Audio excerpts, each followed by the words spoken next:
Hi, you're on the Reddit Confessions channel, where stories hit harder than reality. Today's story begins not with love, but with a lie served next to a plate of calamari. The waitress looked confused when I asked her to seat me near the far corner. Back against the brick wall, eyes on the window. I told her I liked the lighting. That was a lie, too. I was watching the table by the window. They had no idea. Not her, not him. She was smiling. That slow, lazy smile she always used when she was bored, but pretending to enjoy herself. It was the same smile she used the night I proposed, except this time, she wasn't smiling at me. She leaned closer to the man across from her, dipped her finger into her wine, and traced something on his hand. I saw him laugh. He didn't reach for her. He didn't need to. She was already his. I didn't even know his name. But I knew he wore a leather jacket in July. That should have told me everything. She said she was going to a solo dinner to clear her head. That was 3 hours ago. She never cleared her head. She just scattered mine. From where I sat, half hidden by a potted plant, I could hear pieces of their conversation. She told him I was sweet but simple. She said our house felt like a museum. She said she missed chaos. He offered it gladly. I sat there with nothing but a receipt, a dull pen, and a decision. No confrontation, no scene. Just a note. I walked past their table like a ghost, no eye contact. I slipped the folded paper beside her wine glass. Didn't wait for her to read it, didn't even slow down. By the time she opened it, I was at the door. But I heard her gasp. I heard her say my name like it was a curse word. The note said, "Don't come back." And for once, I didn't. I didn't go home that night. I couldn't. Home meant facing the echo of her voice in every corner, the scent of her shampoo on the pillows, the coffee mug she always left half full like she couldn't commit to finishing anything. Instead, I drove. No destination, no music, no thoughts. Just white noise in my head and the headlights of strangers passing by. I slept in my car in a grocery store parking lot, parked between two SUVs, engine off, keys in my hand like a weapon I didn't know how to use. When I finally walked through our front door the next morning, it was quiet. Too quiet. You'd think silence would bring peace. It didn't. It screamed. The hallway smelled like her perfume. That cheap floral blend she used to jokes smelled like guilt in Target aisles. I always laughed. I didn't laugh this time. I went to the bedroom expecting to see her suitcase packed, or maybe some apology note folded on the nightstand. But there was nothing. Just our bed, made tight like she always did. Like she didn't want any creases in our life to show. Her clothes still hung in the closet, her hairbrush still sat on the dresser, her shoes lined up perfectly near the wall. I stood there and realized something strange. She hadn't expected to be caught. She hadn't planned to leave. She thought she had time. Time to manipulate, time to lie, time to test how far I'd been before I broke. So, I helped her. I opened the closet, took out every hanger, every blouse, every pair of jeans she ever tossed at me, saying, "Don't shrink this in the wash," and I laid them gently on the bed. Then, I opened the garage, pulled out an old box labeled Christmas, and started packing her life away like holiday decorations we don't want to see anymore. It wasn't rage, it was release. Her phone buzzed on the kitchen counter, once, twice, then again. I didn't touch it, but I watched it. The name flashing was Miles. I guess that was leather jacket guy, fitting. Even his name sounded temporary. She came home around noon. Sunlight followed her in. She froze when she saw me, then her eyes flicked to the closet, now empty. And I swear for a moment she looked insulted. Like, how dare I take action without asking her first? She didn't say anything at first. Neither did I. We just stood there, facing each other in our living room, like two strangers caught trespassing in the same house. Her mouth opened slightly, like she was about to say hi. As if this was just any other day. As if she hadn't been caught whispering into someone else's ear less than 24 hours ago. I watched her eyes dart around the room, scanning for damage. I could almost hear her mental checklist. Couch untouched, TV still here, wedding photos still hanging. But the closet. That was the wound she couldn't ignore. "Dorian," she finally said, her voice soft, testing. "Can we talk?" That phrase, "can we talk," has ruined more evenings than bad weather. It's never really a question, is it? It's a warning shot. No, I replied calmly. You had your talk. Last night. Window seat, red wine, guy with the tragic jacket. She flinched, just slightly, then composed herself like she was switching on a different version of herself, the calm, measured version she used at dinner parties and job interviews. It's not what you think, she said, stepping toward me. I actually laughed, loud, bitter, involuntary. That laugh surprised us both. She kept going, though. It wasn't serious. We've just been distant. You've been quiet, Dorian. You don't even look at me the same way. So, it was my fault. Classic. You're right, I said. I don't look at you the same way. You became someone else, and I kept waiting for you to come back. Her expression twisted. For the first time, her eyes shimmered, not with guilt, but frustration. Like I wasn't reacting the way she rehearsed in her head. No shouting, no begging. Just a man standing still while everything around him cracked. She sat on the edge of the couch, as if exhausted by the weight of her own lies. You're being dramatic, she said. One dinner and you're packing up our marriage? I nodded toward the box by the wall. It wasn't the dinner. It was the look you gave him. I haven't seen that look in years, and I'm your husband. Her eyes dropped. She blinked. Once, slowly. That was when I knew. She didn't want to fix this. She wanted me to pretend it never happened. But I'd already written the note, and she had already read it. She didn't cry. That would have made things easier, for both of us. I knew how to deal with tears. I was trained for them. Years of comforting her through her work stress, her fights with her sister, her bouts of self-doubt. But this time, there were no tears, just silence and the faint sound of her nails tapping against her phone screen like she was waiting for someone else to save her from this moment. Maybe him. I didn't yell. I didn't throw things. I walked to the drawer by the fridge, the one with receipts, batteries, broken pens, and crumpled grocery lists, and pulled out a sheet of paper, a real one, printer paper. I sat at the table, clicked a pen, and started writing. What are you doing? She asked. Her voice cracked finally. Making a list, I said, without looking up. She tilted her head. A list of what? Everything you stopped doing. She blinked, genuinely confused. So I read it aloud. You stopped asking if I got home safe. You stopped texting me back unless I followed up. You stopped kissing me before bed.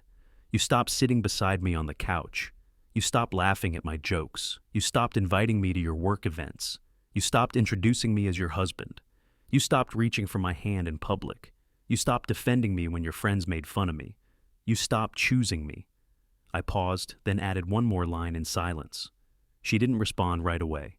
She just stood there, arms crossed, like she was protecting herself from a wind I hadn't released yet. Then she scoffed, the sound bitter and sharp. So that's it? One bad month and you're keeping score? No, I said quietly. This list started 3 years ago. I just never finished it until now. She turned away then, not out of guilt, out of disbelief, as if I'd taken the script from her hands and started writing my own ending. She had always assumed I'd be the last to leave, that I'd wait forever, but even statues eventually wear down from the weather. I stood up, folded the list, and left it beside her phone. I'll be gone by tonight, I said. Her only response was a question, half-hearted, weak, already defeated. Where will you go? I looked around at the house we built, the house she slowly vacated long before her body ever did. Somewhere I'm wanted. I wasn't planning on seeing him. That wasn't part of the plan. My plan was simple. Pack, leave, disappear. Leave her with her silence, her red wine, her empty closet, and the folded list of everything she slowly took from me without even noticing. But the universe has a dark sense of humor, because 2 hours after I left, 2 duffel bags in the back seat and a motel key in my hand, I ran into him, Miles. I knew it was him the moment I saw the red leather watch. He was standing outside a gas station, leaning against the hood of a silver sedan, looking down at his phone with the smug, relaxed posture of a man who's never had anything taken from him. He didn't recognize me at first. That's how invisible I was to them. I walked past him, slowly, purposefully, and when I turned to look back, I saw it. He was reading a text, smiling. I knew that smile. I used to think it was meant for me. Maybe I should have walked away. Maybe I should have kept driving like I promised myself I would. but I couldn't. I stood there, 10 feet away from him, and said his name once, just loud enough to cut through the background noise of highway traffic and country music from the gas pump speakers. He looked up. His smile faltered. Yeah? I didn't introduce myself. I didn't need to. He was smart enough to put the pieces together. I saw the moment it clicked in his eyes, the awkward half-step back, the guilty shuffle of his phone disappearing into his pocket. She told you she was single? I asked, my voice calm. Almost too calm. He opened his mouth, closed it, then shrugged. She said things were complicated. I nodded. They are now. He had the decency to look uncomfortable, but not enough to apologize. She always talked like she was trapped, he added, like that was some kind of justification.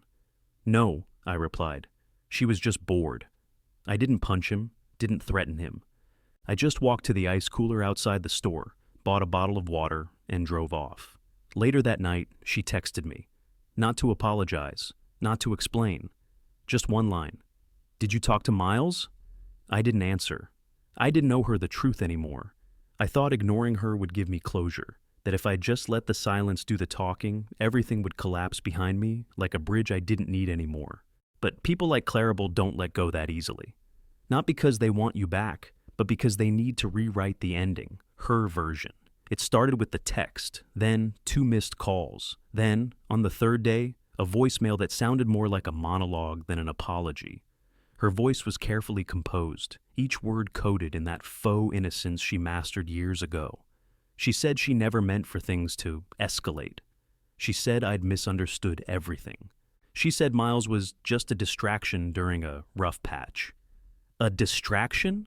Like I was a gym membership she forgot to cancel, and he was a new yoga class. That night, I drove back to the house, not to argue, not to fight, but because I couldn't live with one thing still burning in my head, the feeling that this didn't start with Miles. So I did something I never thought I would.